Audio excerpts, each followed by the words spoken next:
So I kind of went a little crazy buying books over the last few weeks.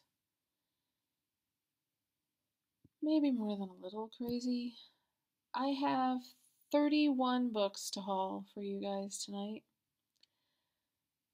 Probably the biggest haul I will ever do. I'm going to try and go through these kind of quickly so we're both not sitting here for 2 hours. Um, yeah, okay, so a lot of these books came from Book Outlet. Some of them came from Amazon, and I got a couple of them at work as well. So I'm just going to get started. I'm going to start with the three that I got at work. So every once in a while, we get these big bargain bin books at my job, and they usually come in. They're usually all hardcover, and they usually come in discounted like 70% off. And every once in a while, when we have them, we also discount them even more. And that's when I usually pounce. That's usually when I try and see if there's anything cool. And I managed to find 3 books. So the first one, um, I technically tend to be very OCD when it comes to book series. I like to read everything in order, and I'm kind of contradicting myself here because this book is the second in a series and I have not read the first one yet. But I got it for $1. $1, and it looked really cute, and I know I'll probably be able to find the first book somewhere. And it is The Hero's Guide to Storming the Castle by Christopher Healy. And what it is a fairy tale retelling. As you know, most fairy tales are all about the princesses. Well, this is about the dudes. The dudes behind the princesses get their own quest, and it's their story, and it just sounded really cute. And I love the art. It's got illustrations in the book, and you know that I love books with illustrations. So, yeah, and the cover's really cool. Yeah, so $1, people, $1. How could I pass that up? So there's that. I've got books everywhere, and if I look confused, I'm just trying to keep some kind of order here. And also, if you hear any loud banging, it's just my mountain of books falling. All right, so next up, I also got Stolen Prey by John Sanford. Again, with the series order thing, there's like 26, 27 books in the series, and I've read about half of them. But again, to contradict myself, it's okay to kind of skip around in the series because all of them tend to be standalones, with a couple of exceptions. I think this is like the 23rd or 22nd book, and I just know I haven't read it, and it's in like excellent condition. I mean, look how shiny it is. This is actually in better condition than some books I've seen in a bookstore at full price, and the tag says um, $8, but I got it for 2. So yeah. This book kind of has a little story behind it. As some of you know, I moved in the beginning of the summer, at the beginning of the summer, and the parting of the ways between myself and my former roommate was not exactly pleasant, and one of the casualties of that situation was the loss of some of my books, including my entire set of the Harry Dresden novels by Jim Butcher. Anyway, I was very happy to find Cold Days, which is book 13 or 14 in the series. I know I haven't read it. There's this book, and then Skin Game is the one that came after it, and I haven't read either one of them. So I was very happy, and I got this for I think $1.50. Okay, this next book, and it's a Horror Store by Grady Hendrix, and if you can't tell, it's kind of oddly shaped, and the reason it is because it's meant to look like a catalog, because the premise of this is that this takes place in this store, this furniture store, which is called Orsk. Yeah, Orsk Furniture Outlet in Cleveland, Ohio, and it's supposed to be a knockoff of IKEA. So it's supposed to basically look like an IKEA catalog, and all of the chapters, it's set up just like a catalog, and It's about these employees of this store. Um, Three people get asked by management to stay overnight, work the overnight shift from like 9 p.m. until 7 o'clock in the morning, because these strange things are happening in the store in the middle of the night after it's closed. There's stuff that gets broken. There's these substances found on the furniture, and there's no explanation as to what's going on. So these three people get recruited to stay overnight to investigate what's going on in the store. I started reading this. I got maybe like 50 pages into it, and it just was a little strange. And I kind of put it down. But yeah, it's unique. It's different, and I like unique things. So there's that. Yeah. Now, I kind of went a little YA crazy as well as series crazy. So the next few are just series. So I'm going to go through them really quickly. Um, these are three books that, again, I used to have and now have again. And it is the Legend series by Marie Lu. You have Legend, Prodigy, and then Champion.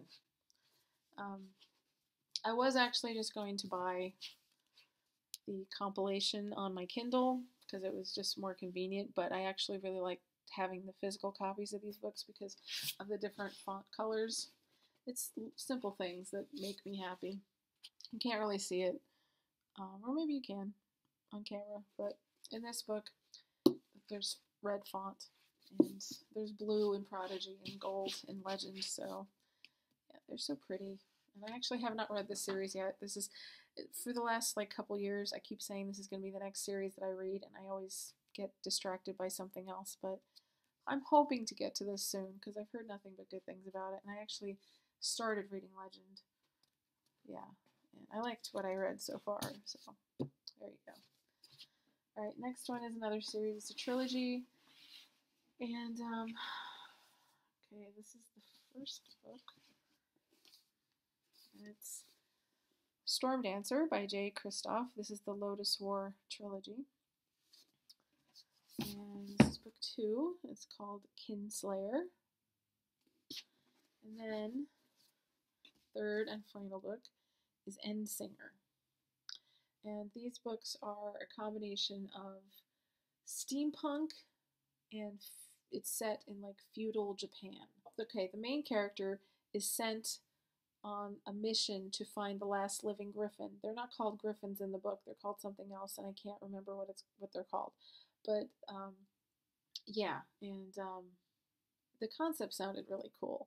A lot cooler than how I've just described it. But and I love the covers. The covers are gorgeous, and really the only thing that's keeping me from reading these books right now is like an idiot. I read reviews of this book, which is the last book, and I am told that it's extremely emotional and very sad.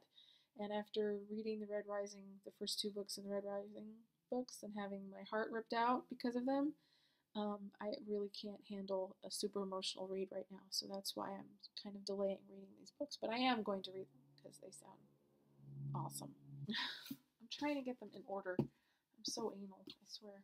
Okay, so the first one is Siege and Storm, then Shadow and Bone, and the last book is Ruin and Rising, all by Leigh Bardugo, and this is the Grisha Trilogy.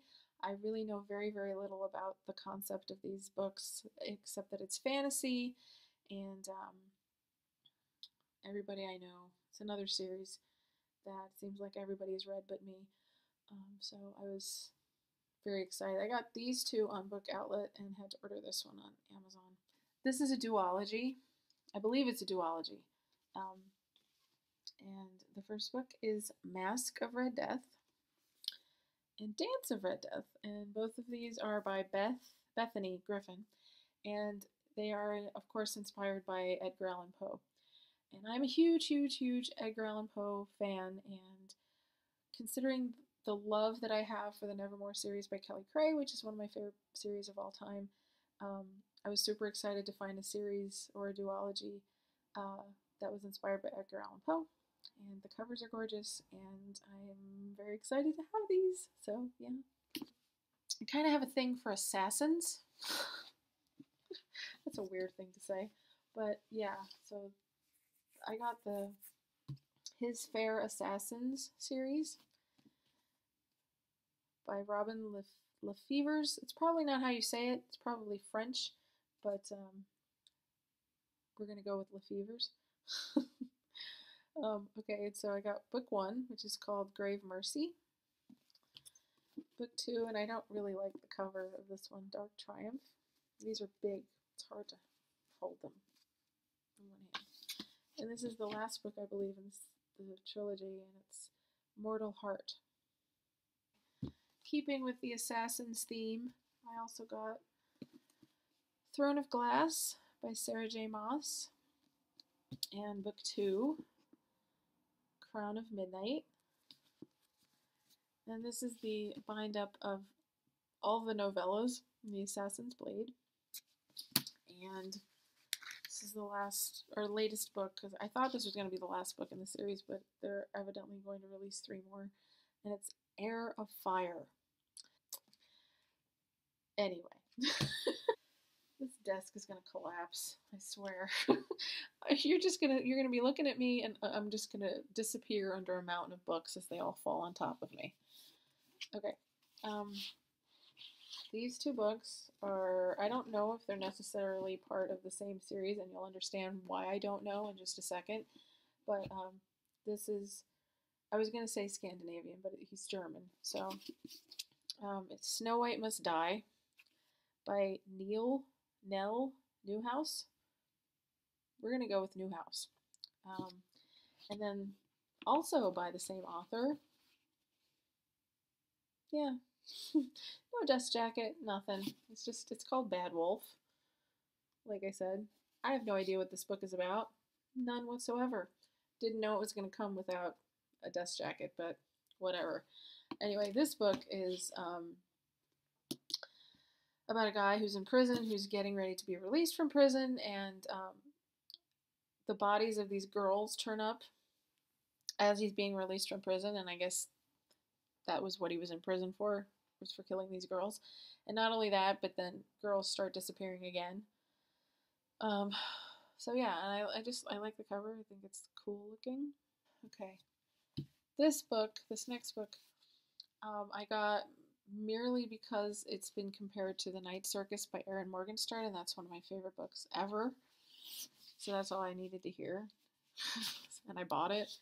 And it's called The Swan Gondola by Timothy Shafert. And all I know about it is that it's set during the Omaha World's Fair in like 1898. Yeah, and it's about a ventriloquist. So, yeah, I got this puppy. This book, I'm going to be quite honest with you, I have no idea what it's about. I know nothing about it. Yeah, another little piece by Kate Karras Quinn. I know that it's YA. I know that it's a little dark and twisty, and I know that I don't really find anything out about the plot by reading the dust jacket, that's for sure. So I can't really tell you what it's about because I haven't read it yet. But yeah, I've been recommended this book by several people, and I think I downloaded the sample on my Kindle, and I wasn't really feeling it. But it was during my massive reading slump of last year, so I'm hoping that if I try to read it again with fresh eyes, I might like it a little bit more. And it is The Bone Season by Samantha Shannon, and it is set in the future, I believe, not too distant future. Yeah, 2059, and it's about this secret organization. It's about this girl that's in this organization, and she investigates people by going into their dreams. And the concept sounds really cool. And I know the second book, which is called The Mime Order, just came out. I've filmed like 4 videos tonight, and I'm starting to get really loopy. I've been up since 4 o'clock in the morning, and it's now like 10:30 at night, so I'm getting loopy. Yeah, aren't you glad I decided to film this video right now? And by the way, you should really get used to seeing me in this shirt and in the tunnel room, because you're going to be seeing a lot of it lately coming up pretty soon. But I digress. This is a bind up of 2 books by Courtney Summers. The bind up is called What Goes Around, but the 2 books that are included are Cracked Up to Be and Some Girls Are. And Courtney Summers wrote This Is Not a Test, which is an awesome, awesome, awesome zombie novel. And she just released a novella sequel to it, which I haven't read yet, but I plan on reading really soon. Okay, I was super excited to find this because I had the hardest time trying to find a physical copy of this book, and I was super happy that they had it. And it is Velveteen by Daniel Marks. As most of you, I'm sure, know, Daniel is a fantastic booktuber. He's just a great human being, and I'm such a fangirl. And this is his novel, and it's about a girl named Velveteen who's dead and decides to come back and try to get revenge on the person who killed her, and I believe his name is Bonesaw. Bonesaw? Bonesaw! I score. I am so proud of myself for remembering that.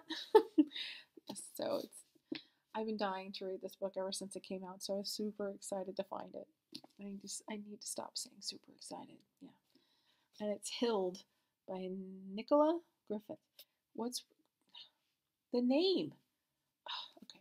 Anyway, all I know about it, it's set in the Dark Ages, and it is about a saint named Saint Hilde, Hilde of Whitby. And it has been described as Game of Thrones without the dragons. And I'm a big fan of fantasy novels and anything set in medieval or Dark Ages time period, so yes. Yes. I'm glad to finally gotten this. And people, we have reached the end of this monster book haul. I'm on my final book. Yes. Yes. This is a book I've heard very mixed reviews for, and it is Landline by Rainbow Rowell. It's a lot smaller than I thought it was going to be. I don't know why I expected it to be bigger, but I believe it is about a married couple who are going through a difficult time. They're like on the verge of getting divorced, and the woman finds a way to start talking to her husband in the past. And yeah, it's the concept sounds a little strange, but like I said, I'm a fan, so I'll read it. Yeah, so there you have it, you guys. 31 books. 31. Well, guys, we have reached the end of this delightful journey. And if you guys are still awake, I commend you and I thank you for watching this video. If you have any questions, feel free to leave me a comment, show me some love, and until next time, you guys, happy reading, and aren't you proud of me of not being systematically killed as this mountain of books fell on top of me? I consider it an accomplishment that I made it through this entire video without anything falling and killing me. So, yes, I will talk with you guys later. Happy reading, and farewell.